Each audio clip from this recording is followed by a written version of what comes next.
The horror of what happened quickly spread around the world. Panic hitting the London Stock Exchange and other key buildings as security around the British capital was stepped up.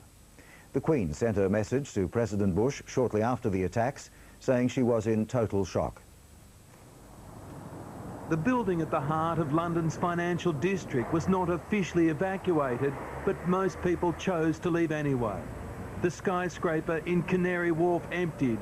So too did the headquarters of the London Stock Exchange, while other landmarks were closed as a security precaution. It's a somewhat surreal afternoon in that we could see that all was going on, and then basically someone came round and said, right, everybody out. Many workers had colleagues based in New York's Twin Towers. To think that those people that certainly I knew in New York have collapsed along with the building is very difficult to comprehend. We know people in those buildings, so I just think it's terrible. It was early afternoon in London when news of the attack came through. Across the city, people stopped to watch the full horror played out on television. For years, the City of London has lived in the shadow of terrorism from the IRA. After today's events, it's now clear that threat may come from further afield.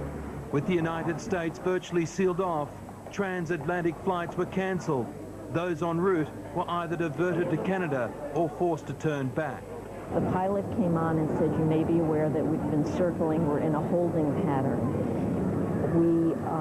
We are unable to enter international airspace. Prime Minister Tony Blair rushed to Downing Street to convene a crisis meeting of the government's emergency committee, which was quick to raise security to its highest level. Flight paths into London have been changed so there will be no civil overflights of central London. Security has been increased across the full range of government buildings and military premises. And on the streets, it was clearly visible, the familiar ring of steel once again protecting the capital. US embassies both here and on the continent have been the focus of most attention.